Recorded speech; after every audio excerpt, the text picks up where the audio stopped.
सोचिए किसी व्यक्ति पर कोई क्रिमिनल केस दर्ज होता है और पुलिस उसे गिरफ्तार कर लेती है। अगले दिन जब उसे कोर्ट में पेश किया जाता है तो सरकारी वकील साहब खड़े होकर जज साहब से कहते हैं, हुजूर इस आरोपी से मर्डर वेपन यानी हथियार बरामद करना है, इसके बाकी साथियों का पता लगाना है, इसलिए हमें इसकी 7 दिनों की पुलिस रिमांड चाहिए।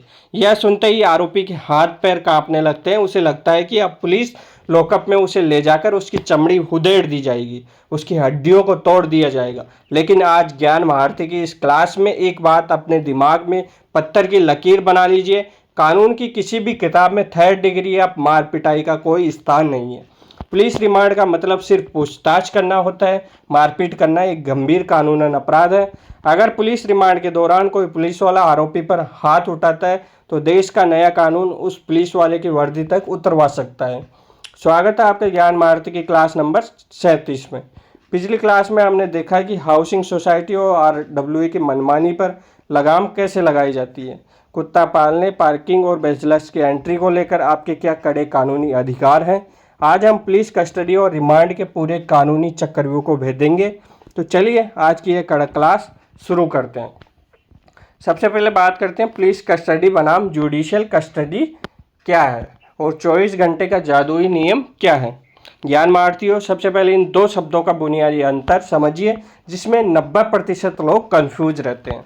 आखिर पुलिस कस्टडी क्या है, जुडिशियल कस्टडी क्या है। तो पुलिस कस्टडी का मतलब होता है आरोपी पुलिस स्टेशन के लॉकअप में बंद है और वो सीधे पुलिस की निगरानी में है। पुलिस उससे पूछताछ कर सकती है, उसे क्राइम सीन पर ले जा सकती है, उसे कहते हैं पुलिस कस्टडी। और जुडिशियल कस्टडी का मतलब होता है न्यायिक हिरासत। यहाँ आरोपी पुलिस के पास नहीं बल्कि सीधे कोर्ट की निगरानी में सेंट्रल जेल जैसे तिहाड़ जेल हो सकता है में बंद रहता है। यहाँ पुलिस उससे बिना जज अब की इजाज़त के पूछताछ भी नहीं कर सकती। यह पुलिस लॉकअप से 200% ज़्यादा सुरक्षित होता है। तो ये था पुलिस कस्टडी और जुडिशियल कस्टडी। अब बात करते हैं 24 घंटे का कड़ा नियम क्या है। नए कानून BNSS के तहत यह अनिवार्य है कि पुलिस किसी भी व्यक्ति को गिरफ्तार करने के ठीक 24 घंटे के भीतर नज़दीकी मजिस्ट्रेट के सामने पेश करेगी। अब उस 24 घंटे में आने जाने का समय छोड़कर पुलिस 24 घंटे से 1 मिनट भी ज़्यादा किसी को अपने पास अवैध रूप से बंद नहीं रख सकती। अगर पूछताछ अधूरी है तभी पुलिस कोर्ट से पुलिस रिमांड की भीख मांगती है। अब बात करते हैं नए कानूनों में रिमांड का बड़ा बदलाव क्या है। 15 दिन बनाम 60/90 दिन क्या है। लॉ के छात्र, जुडिशियल एस्पिरेंट्स और क्रिमिनल वकील बहुत ध्यान से सुने। पुराने कानून में नियम था कि गिरफ्तारी के पहले 15 दिनों के भीतर ही पुलिस रिमांड ली जा सकती थी, उसके बाद सिर्फ जुडिशियल कस्टडी मिलती थी।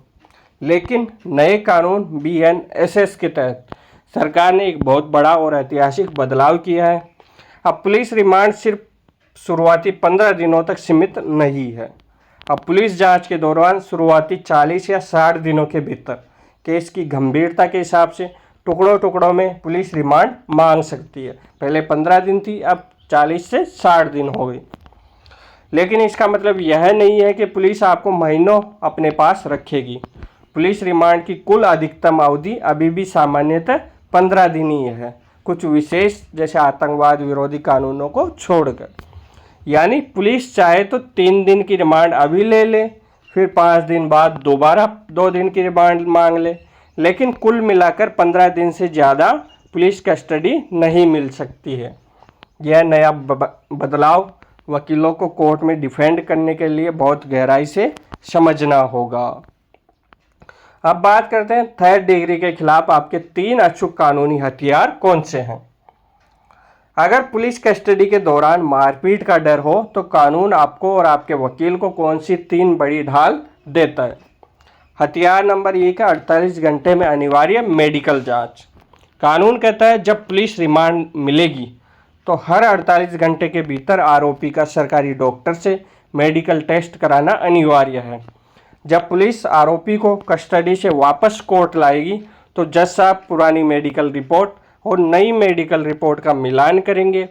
अगर आरोपी के शरीर पर एक भी नया चोट का निशान पाया गया तो पुलिस अधिकारी को तुरंत सस्पेंड कर दिया जाएगा और उस पर क्रिमिनल केस दर्ज होगा। अब बात करते हैं हथियार नंबर 2 यानी रिमांड के दौरान वकील से मिलने के अधिकार के बारे में। कस्टडी के दौरान पूछताछ के बीच में आरोपी को अपने वकील से मिलने और कानूनी सलाह लेने का पूरा अधिकार होता है। पुलिस वकील को बाहर इंतजार करने के लिए मजबूर नहीं कर सकती। अब बात करते हैं तीसरे हथियार की। जैसे ही पुलिस रिमांड खत्म होने पर आरोपी को कोर्ट लाती है, वकील को तुरंत आरोपी से पूछना चाहिए कि कोई मारपीट तो नहीं हुई। अगर पुलिस ने लॉकअप में डराया धमकाया था तो आरोपी सीधे जज साहब को अपनी चोट दिखा सकते हैं। जज साहब तुरंत मजिस्ट्रेट इंक्वायरी का आदेश दे देंगे। तो मेरे ज्ञान भारतीयों, आज आपने क्रिमिनल वकालत का सबसे संवेदनशील और कड़ा हिस्सा यानी पुलिस रिमांड का पूरा सच समझ लिया है। पुलिस और जुडिशियल कस्टडी का अंतर, BNSS का नया टुकड़ों वाला रिमांड नियम और 3rd डिग्री के खिलाफ मेडिकल जांच की वो जादुई ढाल अब आपके दिमाग में छप चुकी है। अगर आज की यह प्रैक्टिकल और हिम्मत देने वाली मास्टर क्लास आपको दमदार लगी हो तो वीडियो को लाइक करें, इसे अपने दोस्तों लो ग्रुप्स में शेयर करें, कमेंट में कड़क अंदाज में लिखे पुलिस रिमांड का फंडा क्लियर है सर। चैनल को सब्सक्राइब करना मत भूलना, क्योंकि ज्ञान महारथी आपका सच्चाई का सारथी। मिलते हैं अगली क्लास में, तब तक के लिए जय हिंद जय भारत।